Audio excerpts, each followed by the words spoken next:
So, they say no child is left behind. But what if that child has their finger halfway to their brain? That was the question President Donald J. Trump posed to the nation. No, demanded the nation answer, after walking past Barron's room one fateful afternoon in April.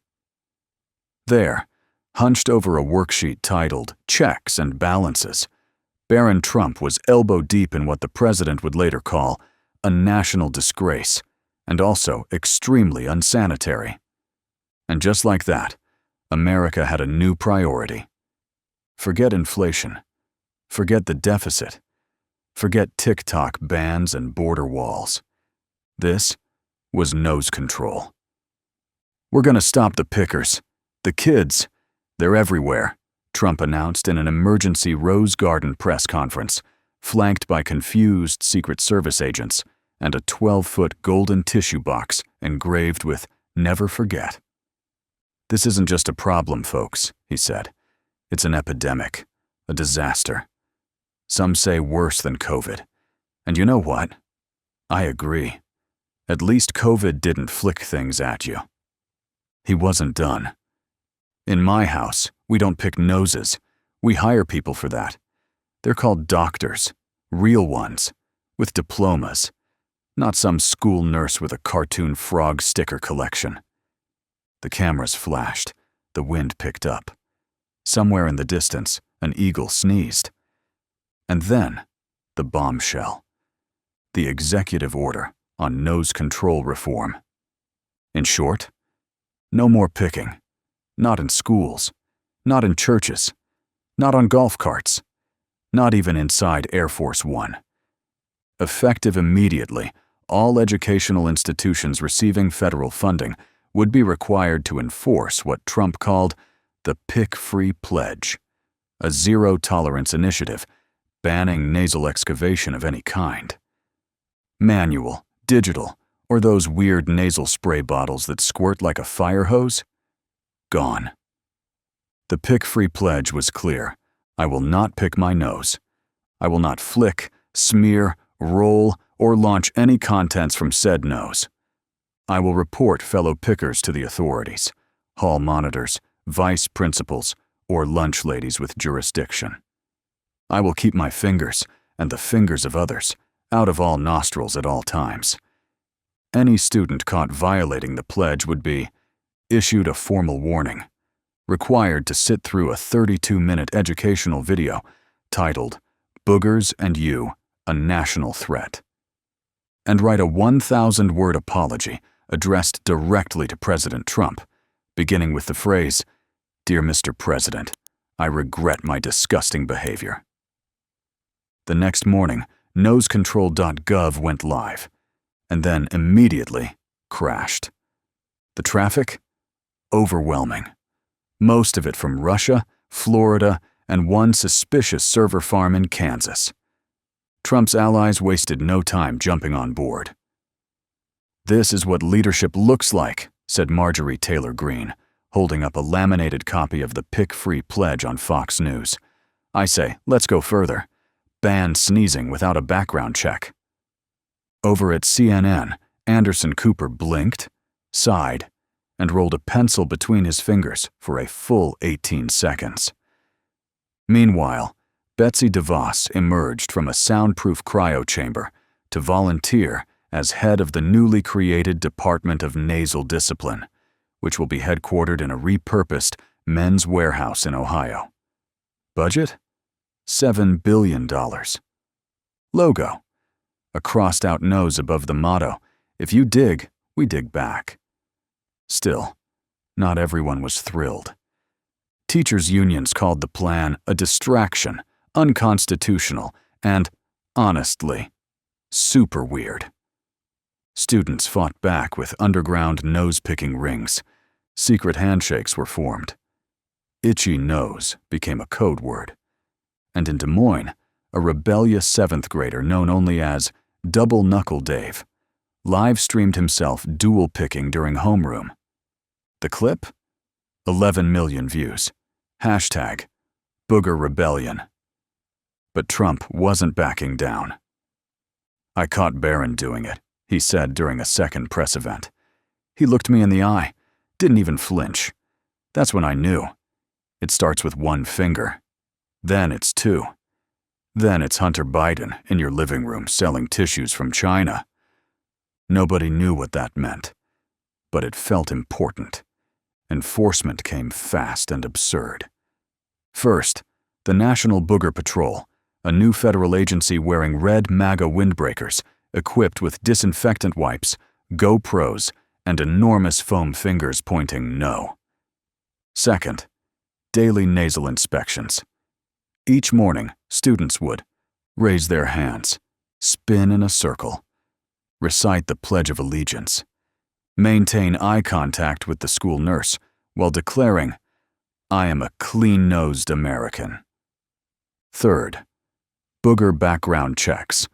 All new school employees must certify they haven't picked in the last 7 years.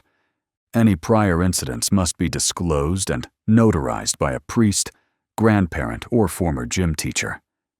A national hotline, 1-800-NO-PICK-4U, was launched for reporting violations. The greeting? Trump's voice shouting, "Stop that!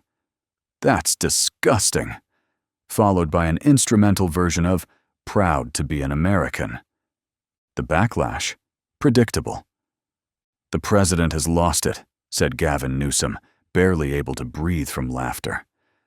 Within 48 hours, Trump signed another executive order, the No Laughing at Me Act, which banned governors from chuckling during official briefings. Violators must watch the full 17-hour cut of Trump's 2019 CPAC speech with no bathroom breaks. In classrooms, things got stranger. Kids wore oven mitts, others duct-taped rulers to their wrists. One school in Texas began scanning nostrils with heat sensors. A startup called NoseGuard introduced a nasal chastity belt, soft silicone, adjustable straps, motion sensor. Sounds an alarm when approached by fingers. Endorsed by Rudy Giuliani. Banned by the FDA within minutes. Meanwhile, in a surprisingly somber interview with Sean Hannity, Trump got reflective. "I just want a world where kids aren't judged by the color of their mucus, but by the content of their Kleenex." Sean Hannity teared up. "Beautiful, sir. Just beautiful." But the pick-free pledge was only the beginning. Every school would now submit an annual booger control report to the Department of Nasal Discipline. Requirements include detailed mucus heat maps, pie charts labeled Before Pledge and After Pledge, a student-nominated Most Improved Nose Medal ceremony, all paperwork scented with eucalyptus. And then came the final announcement. "We're introducing the highest honor a young American can receive," Trump said, standing in front of a 30-foot bronze Kleenex. "The Golden Tissue of Valor. Awarded to one student per year who goes above and beyond in the fight against picking." The first recipient? A 5th grader from Alabama who tackled a fellow student mid-pick on the playground and shouted, "Not on my watch." The nation applauded. Fox News ran a week-long tribute. Hallmark launched a card. "You didn't pick, so we picked you." As the policy gained steam, Trump began musing about broader reforms. "What about people who sniff too much?" he asked during a third press event. "Or that guy who wipes his nose with his sleeve? Mike Pence, I'm looking at you." Sources say a "don't sniff, don't tell" bill is already in draft.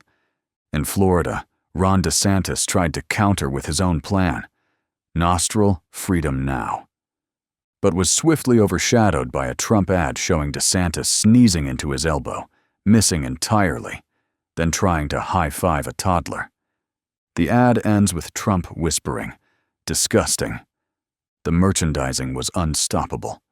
Walmart sold out of "Make Boogers Illegal Again" hats within hours. Ivanka launched a tissue line called Clear Passage.